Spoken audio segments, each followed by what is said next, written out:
Good afternoon, everyone. My name is Andrew Banson from Civil Survey Solutions. Thank you for attending today's web session. I've visited a number of different councils recently, and so I thought that it might be a good idea for my next webcast to be one that focuses on a typical urban road reconstruction project. I found a nice job to present to you today that allows me to showcase a lot of the reconstruction tools that we have available. This webcast will be recorded, and if you would like a copy of the recording, you can email us at feedback@civilsurveysolutions.com.au and we will send you a link. So if you do a lot of road recon work, then I hope that this will become a useful resource for you.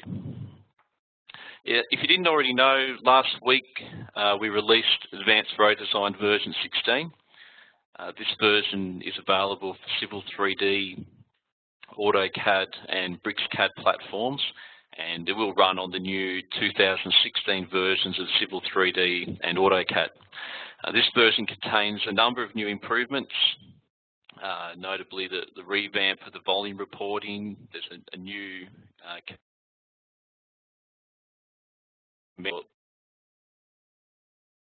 long sections and cross sections in a single mouse click. We've also developed a new labelling engine, certainly a benefit to the BricsCAD and AutoCAD users, but also the Civil 3D guys as well. But this allows you to add intelligent labels to your ARD surfaces, pipe networks, alignments, and much more. You can download a copy of ARD version 16 by logging into our new subscription centre. And if you don't have access to the subscription centre yet, then please send us an email and we can help you get up and running with a login. But the new subscription centre will give you access to all the latest versions of Advanced Road Design Stringer, and you'll be able to view your licence keys as well. If you do have any questions throughout today's session, then feel free to add them via the chat window or Q&A window. Unfortunately today, I don't have anyone on the Q&A and chat, so I'll have to handle it myself. Perhaps towards the end of the session, we'll have a Q&A. But send them throughout the answer them at the end of the web session. So here's a list of the topics that I'll be covering today. The project is a typical urban road reconstruction job where we'll be adding new curb and channel on both sides of the road. It is important that we design with suitable crossfor, and so we will be looking into commands such as design constraints and reference line to do so. We'll take a good look at some of the variation tools for cross-section editing, and we'll generate some reports and sections, etc. as well. But along the way, I'll certainly be throwing in a few tips here and there.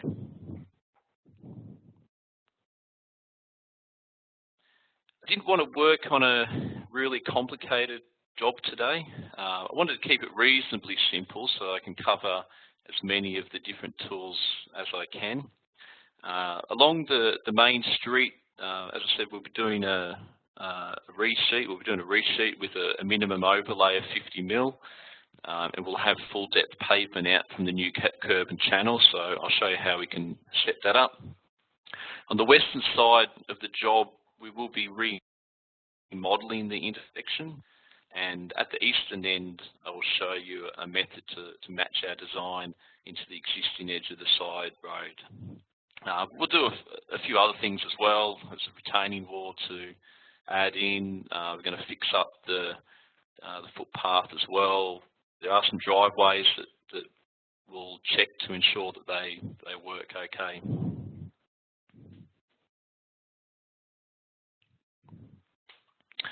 Right, so just bear with me whilst I share my screen and we'll get underway.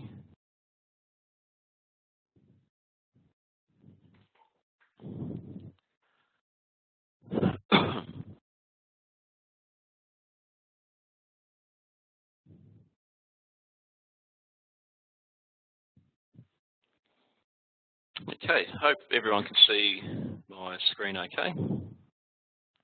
So I'm demonstrating today using Advanced Road Design version 16 for Civil 3D 2016.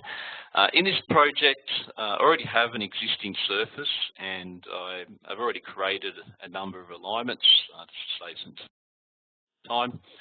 So I have an alignment running through the centre, which I've called Main Street. I have a side road alignment over here, which I've named Side Road. I have another alignment on the eastern end called Existing, which I'm going to use to tie into the existing road. And since we're going to be independently designing the left and right edge, I've created two offset alignments named New LEB and New REB. On the southern end, along this boundary, I've created an alignment because I'll be referencing it later.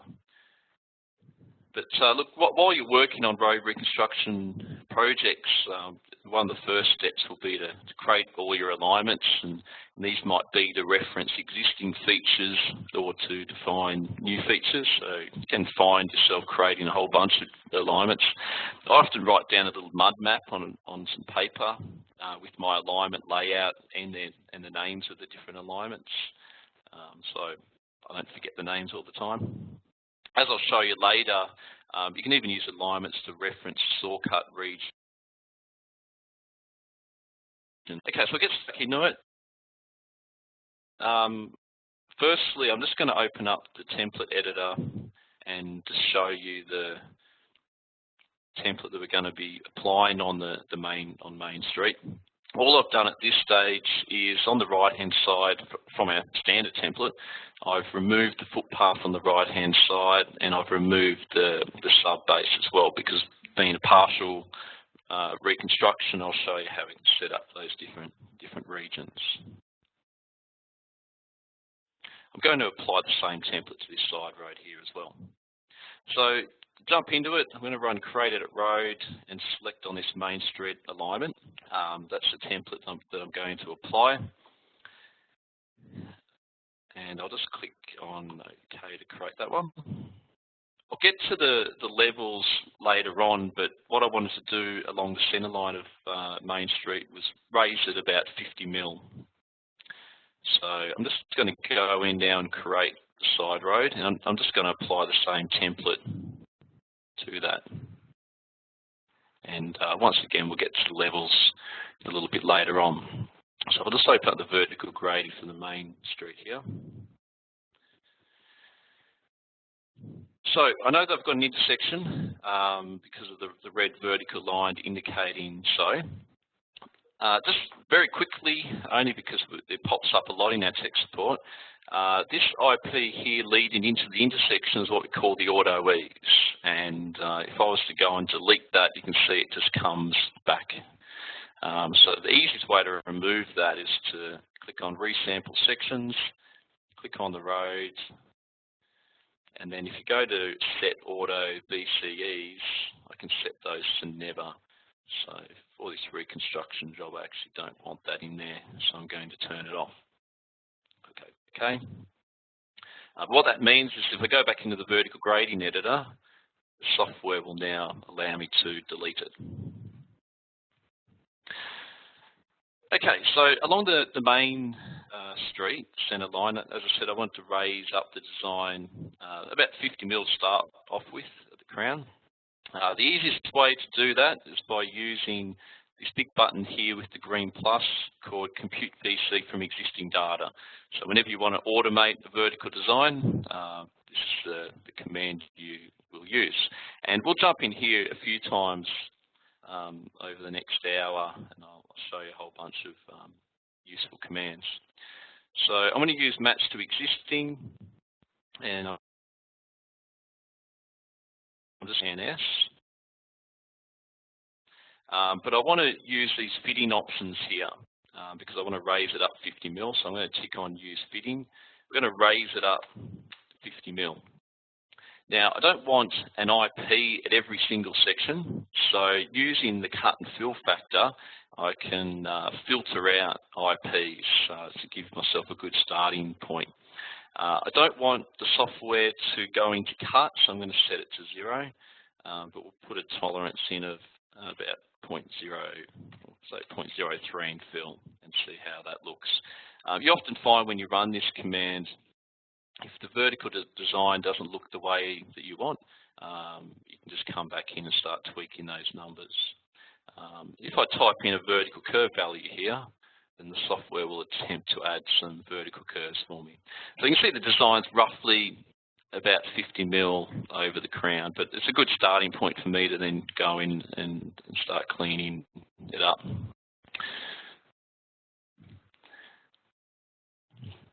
Now on this side road, I actually just wanted to match the levels down to the existing. So I'm just going to open up the vertical grading for it. And I'll run that same compute VC from existing data, but this time I'll just select on match to existing and match all the levels down to NS, because we're not touching that part of the road there. There's a bit of a low point there in the server, but we'll disregard that for now. Okay, so the crown levels are set up with 50 mil level adjustment. On the side road here, I've matched the levels to the existing. I will go in later and remove all the codes on the left side of the road here, because we're not going to be working on that. The next thing I wanted to do was just set up this existing road or existing edge, because we're just going to add some curve returns that match back into it. So we're not touching this road, I just want to match the design back into it. There's a couple of ways to do this. What I'd like to do is create a road template and turn this alignment into a road object. And that way I can use the curve return commands to add some curve returns matching back into it. And how it works is you create this little mini road template with an LEB and an REB code, and then that's enough for you to be able to use that auto curve return command. So I'm just going to select on create edit section, and I'm going to create a new template in the local library, and I'll just call this one existing. Some people have this already in their public library. Oh, sorry, create new template. I'll have to call this one existing edge. But with this template, it is important you have both an LEB and an REB code, or the curve returns won't form.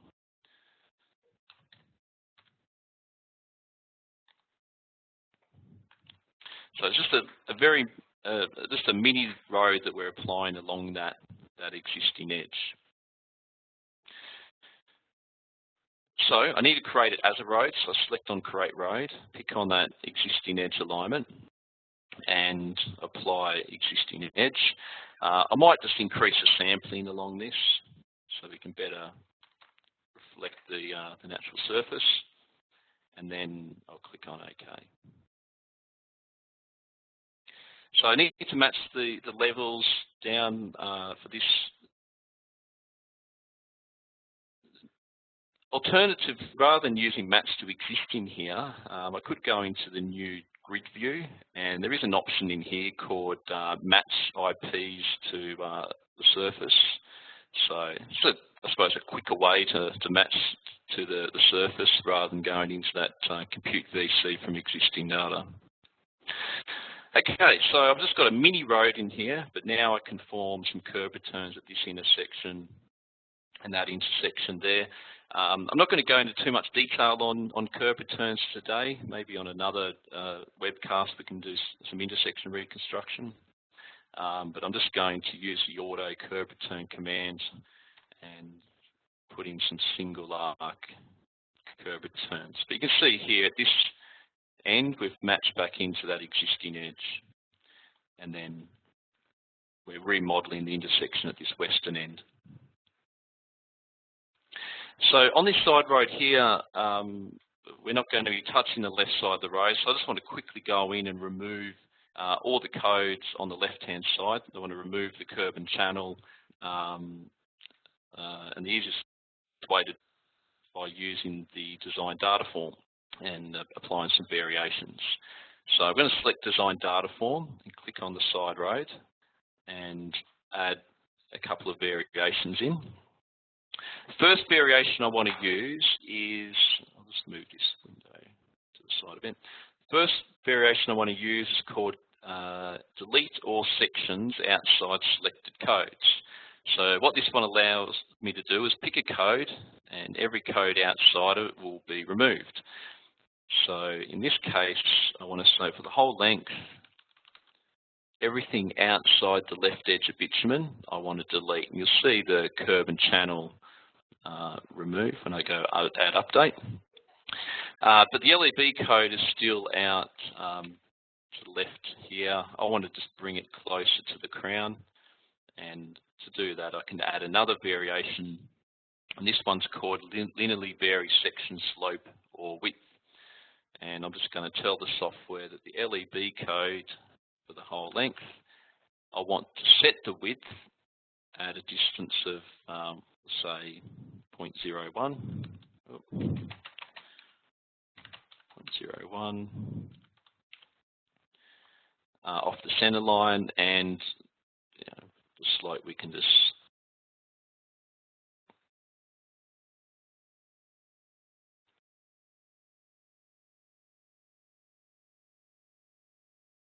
you'll see the.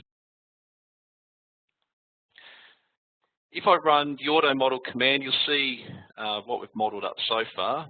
We haven't done too much yet, but you can see that I've just set up those intersections with existing edge, and then, as I said, we're going to be remodeling this this intersection here as well.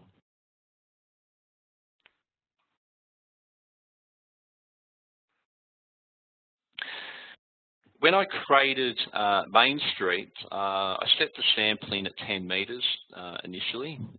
So the next thing I'm going to do is just tighten up the sampling on this particular job. The easiest way to do that is by using the add extra sections command. And the good thing about using this particular command is they'll be defaulted to being turned off for your plan production. So if I increment sections to say 1 metre, by default these will be turned off, and I won't get cross sections at every 1 metre. You'll find this command all over the place in the vertical grading editor and the design data form as well. So Main Street, I'm just going to say for the whole length, let's just set the spacing maybe to 3 metres. I'll have sections every 3 metres. The other good thing about this is you can choose whether you want to see it in the VGE or not as well. So I'm going to say no and click OK. If I click on Toggle Display and head over to the Section Sample Lines tab, I can tick on and view those sections that I've just created there. But those sections will be used for the model and for volume calculations as well, and I'll be able to review the sections at that interval also. Okay, so the next step for me will be to start designing the left edge of bitumen and the right edge of bitumen. As I said, I wanted to do this independently. I'm just going to open up a cross section along Main Street, see what we've got there at the moment. You can see on the right hand side, later on we might just add a retaining wall because of the natural surface levels through there. But first, some alignments. I often like using offset alignments, so these are alignments that are linked to the Main Street alignment currently at a fixed offset. So I'm going to create these as strings. So I'm going to run the string profile command and start off by creating the new REB. If you've got alignments that are offset from the main alignment, and you want the sections to align up, you can use this add other strings option. So rather than meters sampling 10 meters along this alignment, what add other strings will allow me to do is specify the main alignment, and then the sections created along a new REB will align with those. So That's good if you have added any extra sections along the main road. But when you're doing this type of work and we're setting levels up for different strings on the main road, we want to be working off the same. It's a lot easier to work off the same sections. So essentially aligning the sections by using this command. So I'm going to use add other strings and tell the software that the sections we want to use is Main Street. And we only want to use these changes. So extra sampling from here or off the geometry. So if I click OK again, I've created the string for new REB. The software has put its design of best fit over that profile. So I'm just going to quickly do the same for the left edge of bitumen. So I'm going to turn this into a string as well. And once again, I'll use add other strings so the sections align with the main road.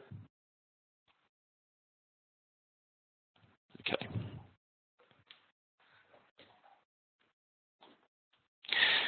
Just probably worth mentioning, if you do have offset alignments, maybe they don't start at the same chainage as your main alignment, but you want the chainages to also be the same as the main alignment. There is this option here called Use Other Road Chainages. So if, say, my right edge alignment started back here or had different horizontal geometry which threw the chainages out, but I wanted the changes to be main alignment, use other road changes would allow me to do that. Now, now that I've created the string, often doing road reconstruction, I'm reviewing the cross sections. It's useful to be able to see some of that information in the cross-section view. So using this command, select other objects to show in cross-section view, I can project the alignment and show the level on that string. So I'm just going to do that as well. And that'll give us confirmation that when we apply these variations that it's doing what we want. So I'm going to say, show the alignment for new REB, the entire length of the road, and I also want to show the level. And if I click on the road option, then the software will show me the level of the string at that particular section. So if I click OK to that, the blue line represents the alignment, and then the red dot indicates the current level on the string. Now, I haven't told the software at this point that the edge of bitumen code is going to adopt the offset and level of the string, but we will do that next. So we select on Design Data Form, click on the main street, click OK, and then head over to the variations options. So I'm going to add a new variation, and this one is called Set Code Offsets and or Levels to String. It allows me to pick a code and reference either the offset and or levels of a string. Code I want is REB to start off with. I'm going to do this along the entire length. There are a few different methods for using strings, but the common one is this one here called change offset and level. And the string I want to match it to is the new REB string. So what we're going to see is our LEB code adopt the offset and level on that string there when we click on Add Update, and you can see that it's now matching the string. To do the other side, the quickest way is just to create a copy of that entry. So down the bottom in the Design Data Form, we have a copy entry option, and then I can just make some edits to that entry and say, grab the LEB code, change offset and level to match the new LEB. And then we've set up to adopt the levels on the string. But at this stage, the levels on the string are just the software's best fit. So we need to be able to design those strings to attain suitable crossfall. So I'm going to quickly show you the use of design constraints, or how design constraints can certainly be a benefit to you when you're doing a road reconstruction job. At the end of the day, the more information we can see in the cross sections and in the vertical profiles, the better. So this is the new REB profile. What I'm going to tell the software is display for me two profiles that show a grade projected at 2% and perhaps a grade projected at 5% off the center line. And that way, when I'm designing this string, I know that I'm within those constraints that I've set up. I'll show you a few other tips in the vertical grading editor as well. So in order to set up the design constraint, and in the list here is design constraints. I'm going to add a new one. So in this particular case, I want to project from the center line alignment using the design levels. So in this case, I will use the first option from alignment design surface. If I was projecting from a code that existed on a particular road or string, then I would use from code design surface. And if I was projecting from existing levels rather than design, then I'd use the third one. There's a few other useful constraints, but I won't go into them now. So I want the first one. You do need to name the projection, the constraint, sorry, and I'll explain why in a sec. I'm just going to call mine CL projection. I want to display this along the entire length.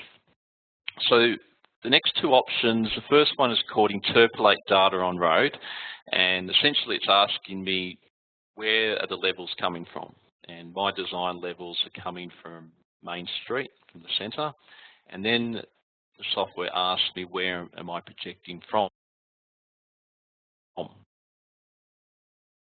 and I want to project the Main Street alignment, which is at the center. So often those two are the same.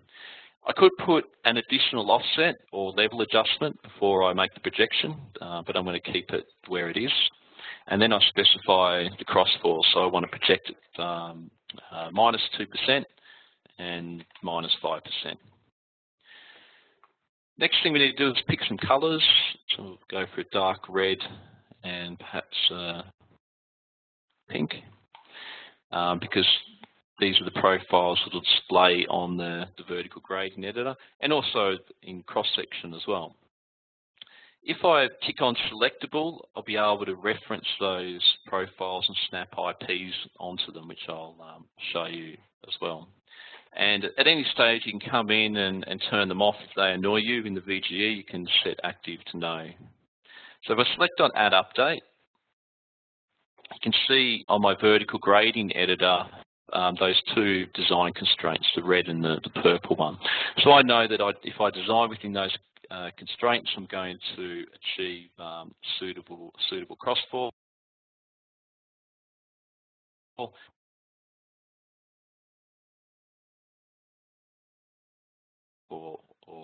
too flat. So in this case, I'm just going to hit the reset button. Reset, I'll just add one IP at the start and one IP at the end. If you didn't know, you can actually snap IPs onto these constraints. You'll see in the VGE there's a snap to option with the drop down, and those design constraints are listed in there, the high projection and the low projection.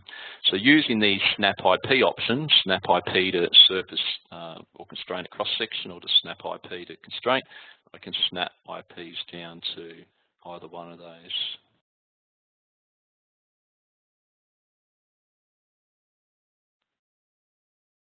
And one thing I find when I'm using design constraints and I'm shifting the levels of an IP up and down, notice how the software's, the VGE is scaling on me as I'm trying to move that IP up and down. That can become a little bit annoying. So sometimes when I'm fine-tuning a design, I just want to shift an IP up and down without that scaling happening called toggle on-off BGE rescaling during edits. This is very useful because if I tick that on, then when I move that IP up and down the software, the BGE is not scaling on me.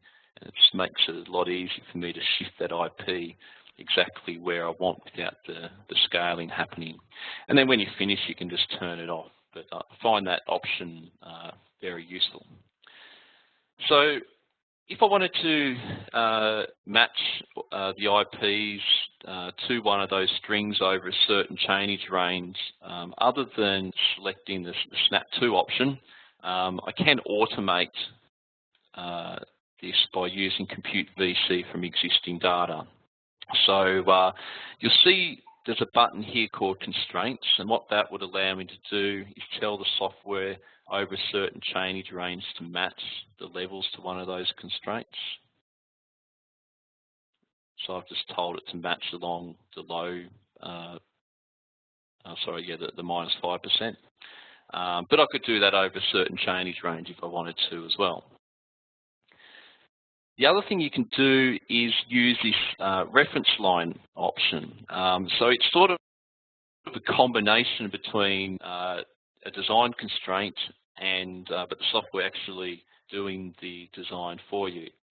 So maybe what I want to do is set the reference line up so that over a certain chainage range, I want the software to just design it at minus 3% or whatever. So I'll quickly show you how reference line works. This is the dialog box that you get when you open it up. The first thing you need to do is tell the software, are we projecting from existing levels or are we projecting from design levels? So it's sort of similar to when I added that design constraint, I could have projected from a design surface or existing surface. So in this case, I want to project from the design. And then I need to set the location of the projection. Where am I projecting from? So I would basically do something similar to what I just did with the design constraint, but I want to tell the software that I want to project from Main Street using the levels from Main Street. But similar to the design constraint, I've got the option to project from a code as well. So I just want to tell the software to design my string constant slope of minus 3%, but I could do this over a certain chainage range if I want. Just for this example, I'll do it over the entire length. Reference line is really useful for road widening. If you've matched levels down to the existing road shape, what you could do is tell the software to grab the crossfall between those 2 points, maybe a center line and existing edge, and then widen it out onto a new design. So you're essentially taking the existing slope and then pushing it out, projecting it out for that road widening. And we do have videos on that on our blog and on YouTube if you're interested in more information on road widening. So, but anyway, just to recap on this, I've told the software from the design, or using design levels from Main Street, design my string at a minus 3% slope. And I can click OK to that. If I select on Apply Exit, you can see that my design is at minus 3%, and I've got these IPs matched down between those constraints, so I know that it's correct. If I want the software to and filter out some of those IPs, there is an option here called Fit Parameters. And I sort of showed you this before when we were doing the match of existing, but I can tell the software, say, from 0 to 1,000, just put in a cut and fill tolerance, a vertical curve length, click OK, and then the software sort of smoothed out that design for me. But that could be a good starting point for my design. Not getting exactly minus 3%, but I'm getting something that's close enough. I've got control over those levels now along that string.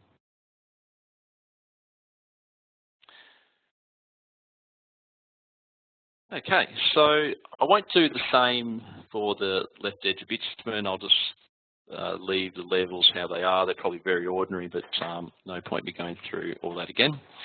The next thing I'm going to do is show you how we can set up the Subbase region. So let me just open up that cross-section window again.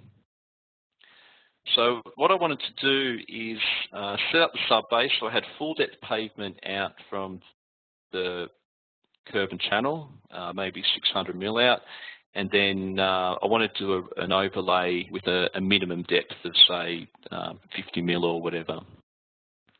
In order to set up these different subbase regions, I need to have codes along the cross section. So subgrade has to exist between codes on your template.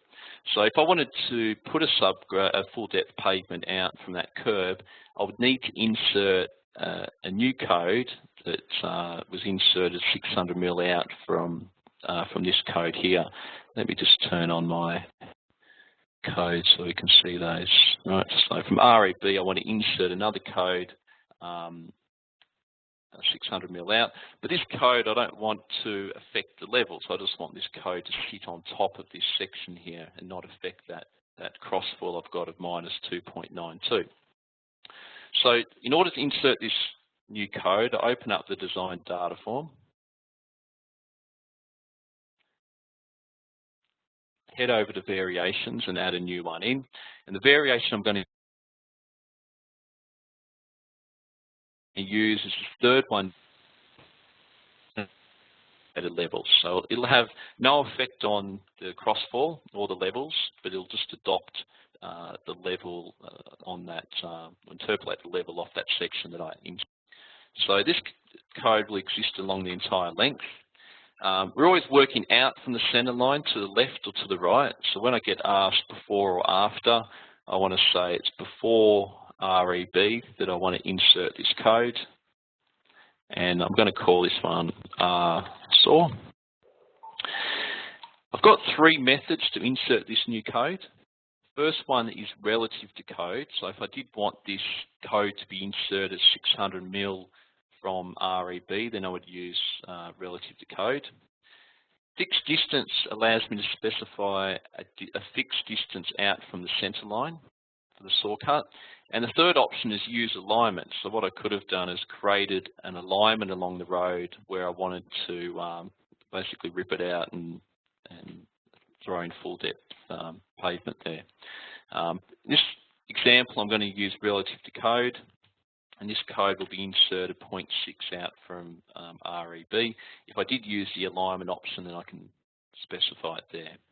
So I'm going to click on Add Update. You can see the RSAW code is added, but it's got no effect on the crossfalls there. I'm going to create a copy of that entry and then do the same for LEB. So before LEB, I want LSAW, and it'll be out 600 mil from the LEB code. So now that I've got these sections defined, I can now go into my template and set those subbase regions up. So I'm going to go back into my template editor. Now at this stage on my template, LSAW and RSAW don't exist. They get added later as a variation. So in order to define those regions, I need to use this option down here called subgrade by codes, and I need to use this set subgrade option. When I run set subgrade, the software asks me to type in the first code and the second code. I'm just going to do the right side. So the first region I want to set up is centerline to RSAW. So I put C.L. I think it's important to have that dot at the end. I think if you miss the dot, then your region won't work. And the second code I want is RSAW. And I'm going to select on apply and exit for that. And then I can set up the subgrade for that region. Now, for this particular region, the subbase is just going to match to the surface at a minimum depth of, say, 50 mil. So I'm going to type 50 mil in here, and for the material, I'll just go for asphalt. But in order to tell the software that this is a varying depth that matches the surface, I need to use assign layer controls. It can look a little bit complicated when you first see this form, but it's actually not that bad. You can have up to 10 layers of subgrade on the road. So each entry here refers to each layer of subbase. From match depth to surface to the left-hand side is really related to extending the subbase out beyond a section. To match the depth to the surface at a minimum thickness. So all I need to do is say for layer 1, which is all I've got, yes, I want to match the depth to the surface. The minimum thickness I want is 50 mil. And I can specify, the maximum depth of that. And I'll put in 1 metre, but at a certain depth, you could tell the software to specify an alternate material for that extra depth, which I won't do in this case. So if I select apply exit to that, one thing I'm going to do is tick on apply subgrade edits to both sides. So whatever I do on the right-hand side will be created on the left-hand side. So I'll click on apply exit for that. We won't see it update on the section yet. The next region I want to set up is between RSAW and REB. So I'm going to click on set subgrade again and say that between RSAW and REB I want to add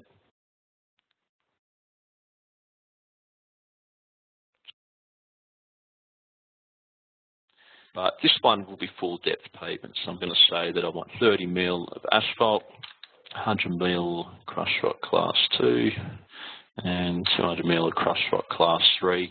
And once again, if I tick on apply subgrade edits to both sides, this will occur on the left-hand side. Apply and exit, and click OK.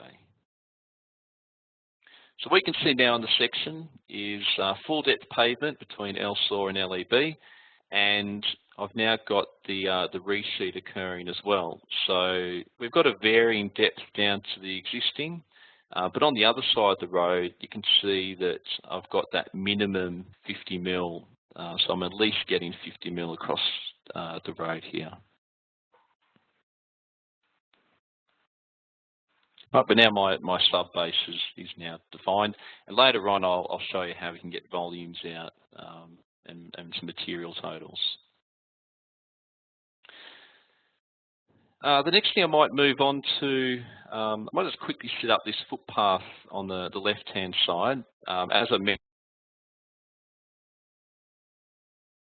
mentioned, I do the software to grab the LFPO code and match it to the alignment at the boundary and also match it down to the surface.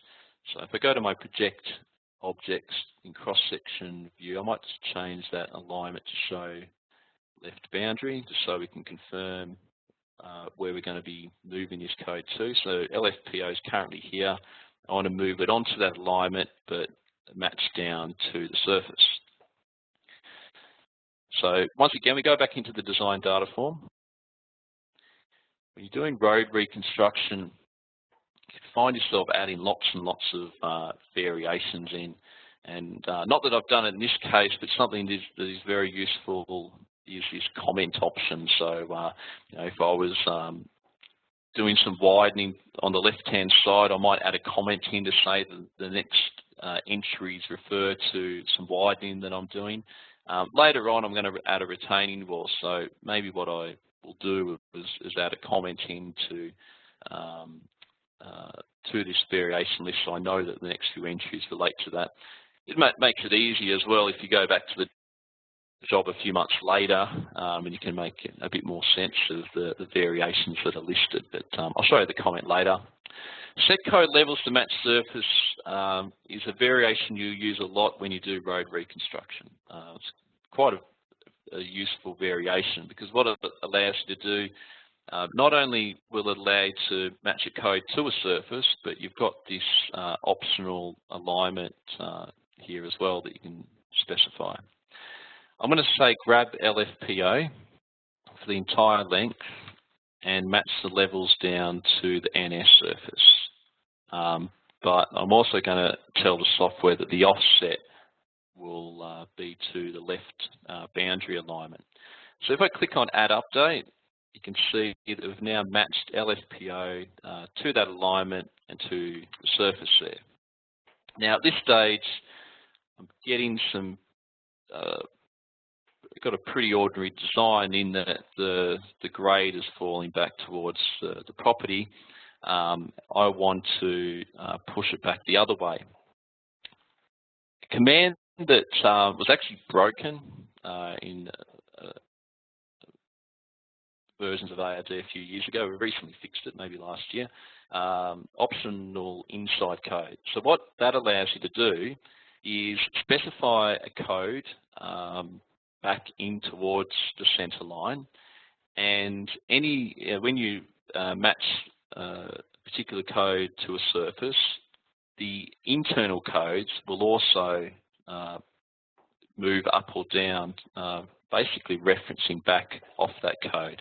So usually when you're designing with ARD, you're working out from the center line, but essentially what optional inside code allows you to do is design back inwards. So let me just turn off, I'll just delete that variation. So you can see that my crossfall from LFPO to LFPI is currently 2%. So what will happen is when I match that code to the surface, if I specify LFPI as the optional inside code, then it'll essentially move down with it to maintain that -2%. Because of my geometry of the boundary not being exactly parallel to the main street centre, might not get exactly 2% because of the way the sections are taken, but you'll see how it works. So I'm going to add that variation again, set code levels to match surface. This time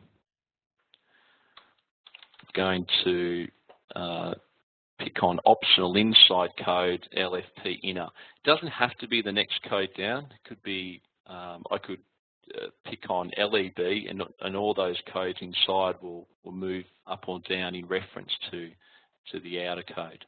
So if I click on Add Update, you can see that, oh, did I match it? Didn't match it onto the alignment. Okay. And then this will probably screw up my -2% there. There we go. Right, but you can see there now that the LFP inner has moved with the LFP outer code. So it's quite a useful option, being able to reference inner codes. It'll move up and down with the code being set to match the surface. I still sort of have an issue here in that I've sort of created a low point behind the back of curb.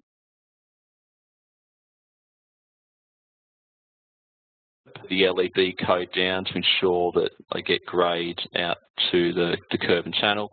The other option could be for me to put in a sort of a swale drain behind the back of the curve just to ensure that I'm going to get crossfall.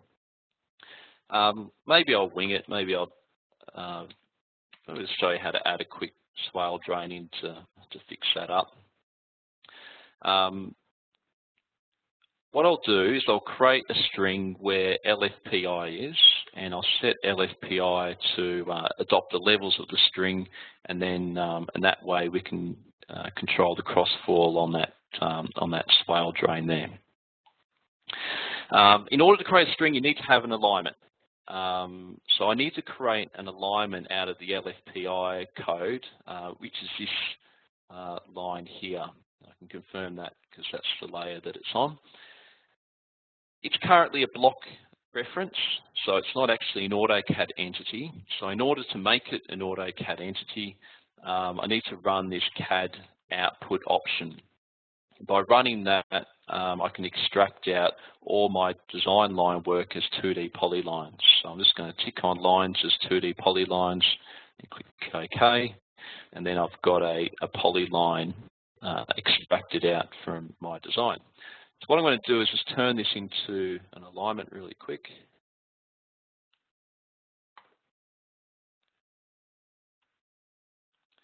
and I'll just call it swale. Actually, I'll call it LFPI. No labels on it. Click OK. So I've just essentially grabbed some line work from my design, turned it into an alignment, and now what I can do is turn it into a string, which would then allow me to set levels up for it. Once again, with the section sampling, I'll tell the software to use other strings, and I'll pick on Main Street and only use these changes, so all our sections once again line up. And now I could go about designing the LFPI code. But I will just need to go into the design data form first and tell the software by using set code on end or levels string that I want the LFPI code for the entire length to change offset and level onto the LFPI string that I just created. Right, so now as I play with the levels along that string, we can see this level here update, and I could control the levels through that swale drain. I can't believe it's nearly 10 to 3. Better make a move on. I might end up going a bit over. Feel free to stick with me if you're happy to go beyond an hour on this webcast. There's a few other things that I wanted to show you. The next thing I'll do very quickly is add some codes in to represent a retaining wall over certain chainage range. After that, we'll jump in, do some very quick driveway checks to make sure the driveways are going to work, and then I'll show you some long section and cross section output and maybe some set out points at the end. So there's a couple of ways to add a retaining wall in. I'm just going to do the variation tools, and I'm just going to add in a couple of codes here.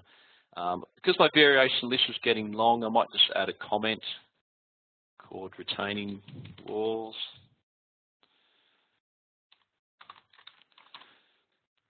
So I know the next few codes entries are related to that. So what I'm going to do to start off with is use the variation called insert section, and I'm going to insert a code just out behind the backer curb here on the right hand side. So when we insert a code, we've got the option to insert it before a selected code or at the end of the template.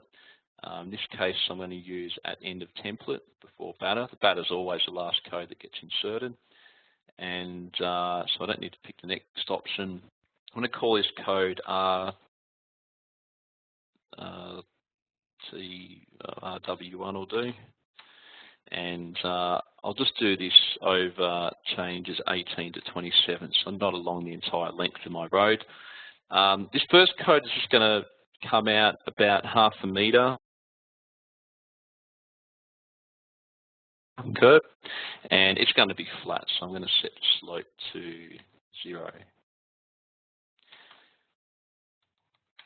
And then go add update. I'll need to go to a section that's going to show that for me. All right, so you can see what I've done there is just inserted that code. Next thing I want to do is create a copy of that. And I'm going to create a second code called RW2 over the same length. The width, I basically want to put in a vertical face here that matches up to the surface. So for the width, I'll put in, say, 0.01. I'm going to leave the slope at 0 because I'm going to add another entry to tell the software that RW2 code will go up and match the surface.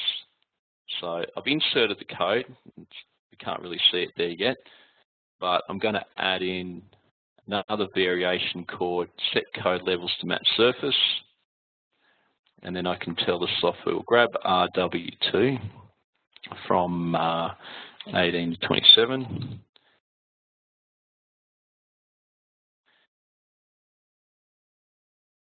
Click add update. Right, and then we've added that vertical facing. So using variations, you can insert codes as well, and useful for defining retaining walls and that. There's a few ways we could create the retaining wall, but that's sort of one method to do it.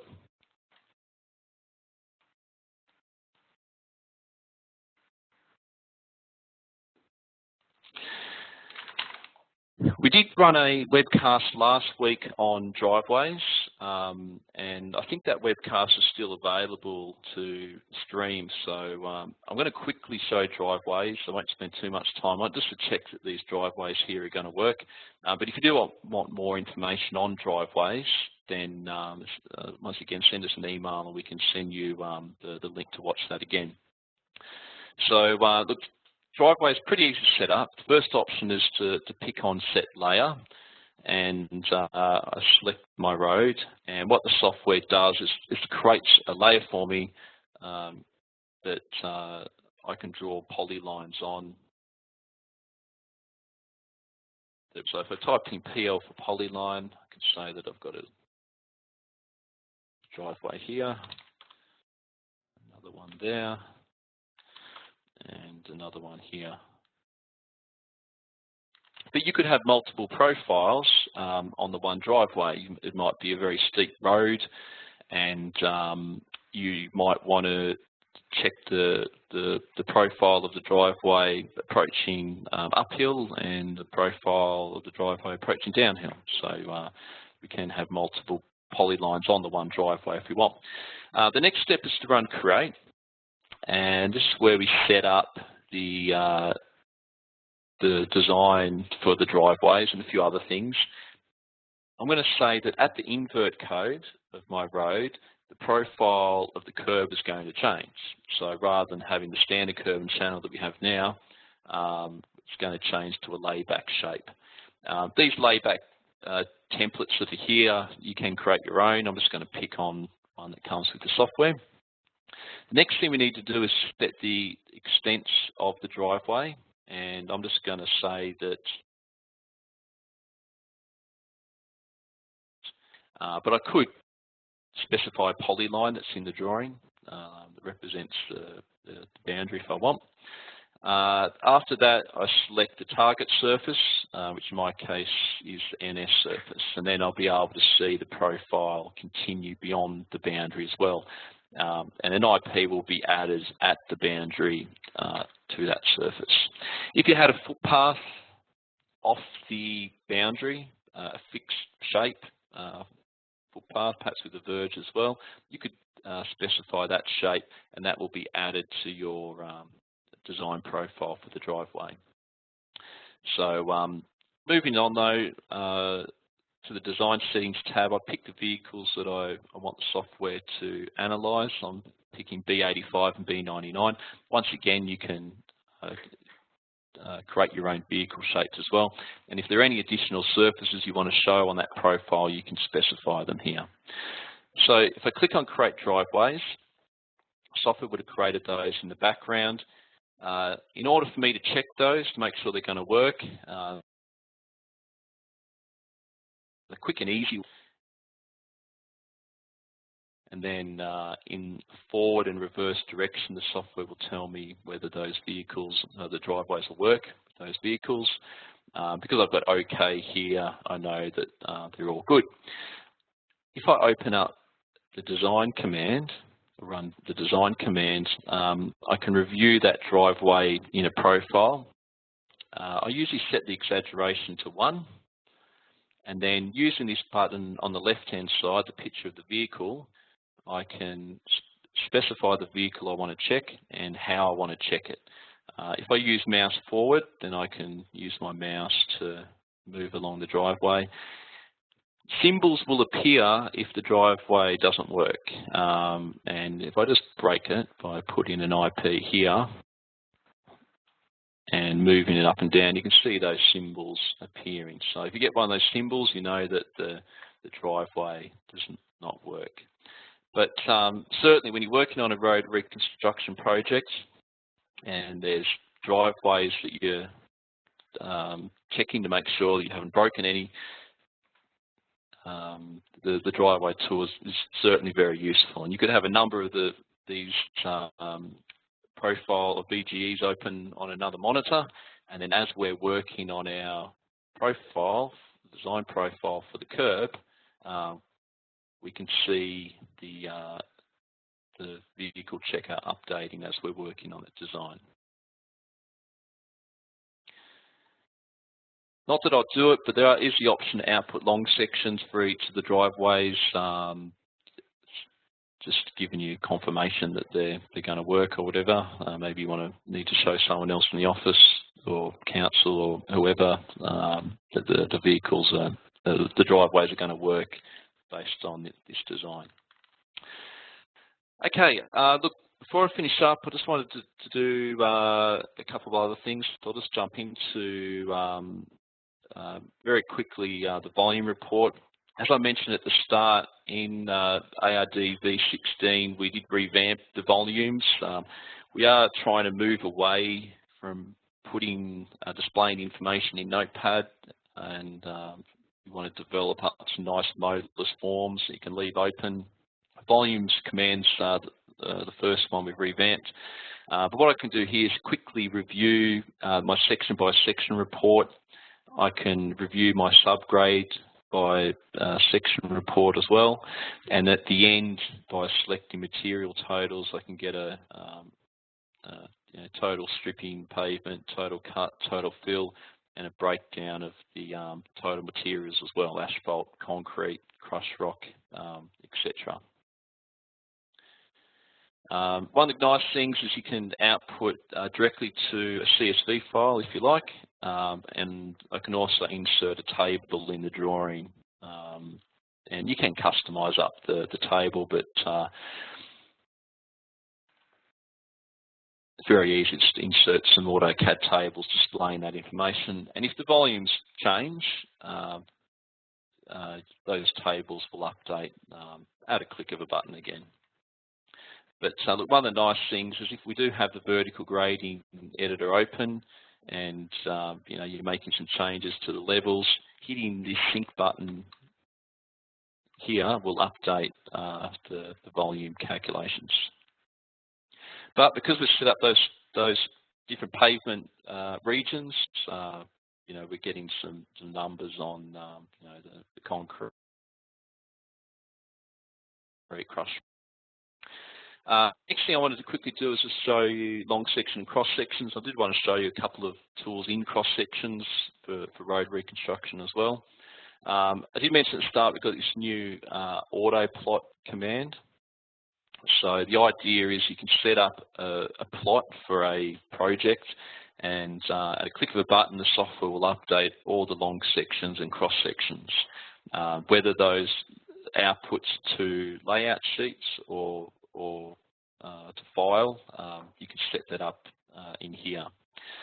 So what I've done in my global settings is I've told the software to use a particular long section style and cross section style, and as I've loaded up the form for the first time, my outputs are defaulted to those.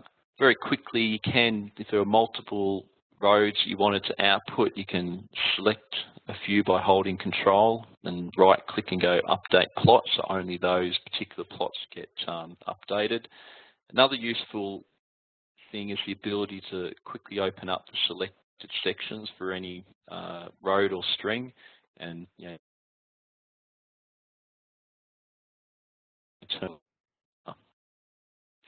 now on this plot, I don't want to see I don't want to plot out the side road or the existing road, just the main street, and strings are defaulted to turned off, which is good.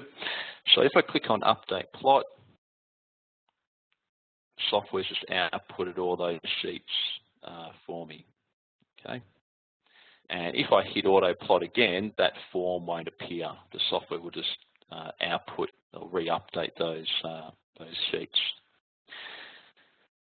On this particular long section style, I'm displaying the left edge and the right edge and some cut and fill information.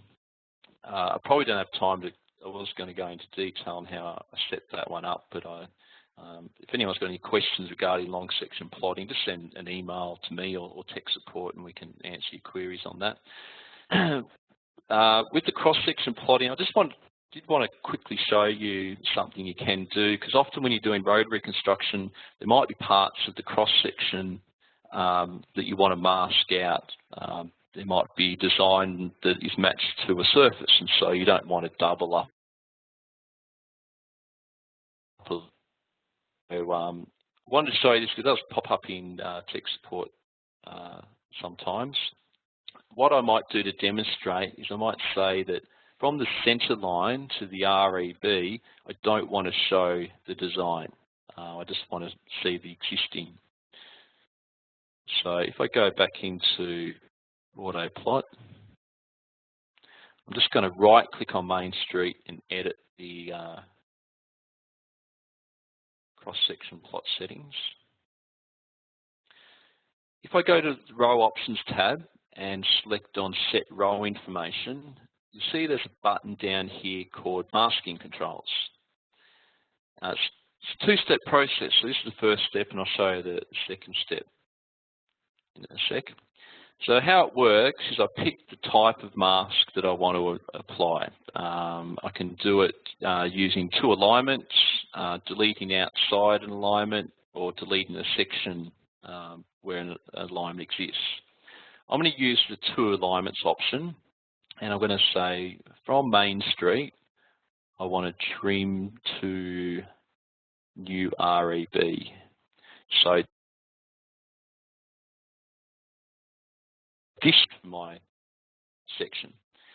Now, it's a two-step process because if you add that masking control like I just did then, it's not going to have any effect. What you need to do is edit this design profile and tick on apply masking. So if you don't have that ticked on, the masking isn't going to happen. So I wanted to point that out because it does come up in tech support a few times. So if I click on Update Display, you can see that I've removed that part of my design there.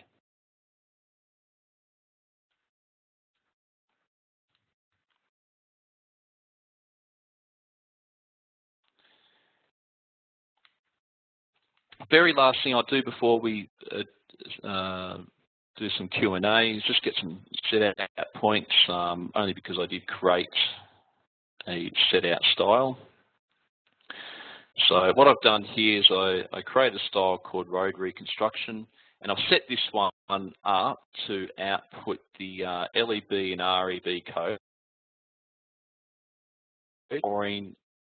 and I'm going to get a table outputted as well showing the easting, northing level, etc.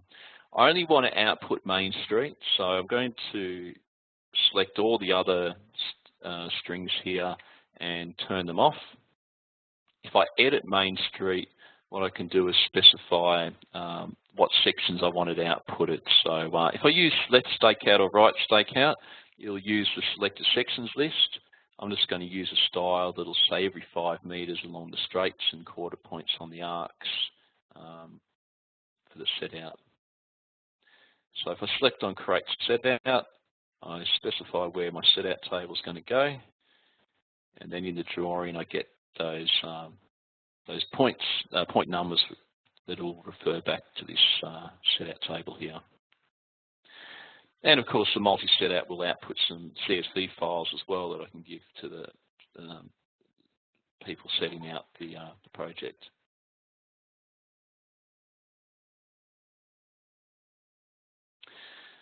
Okay, well that's all I wanted to cover in the webcast today. But my aim today was really just to showcase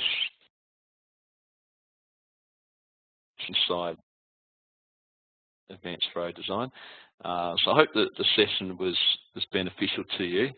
I'm going to have a look at the check out the Q&A. So let me just open up the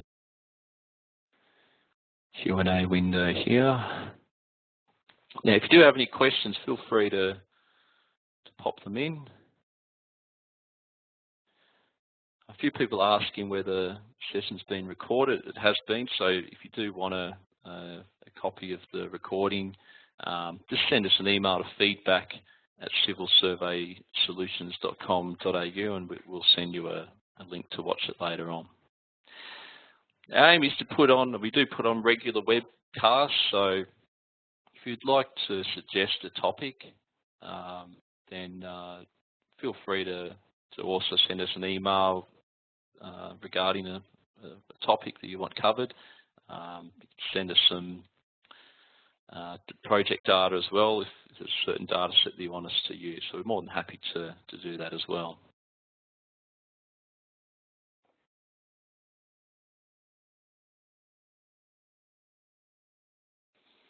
Okay, well, it doesn't look like we've got any questions unless people are still typing away.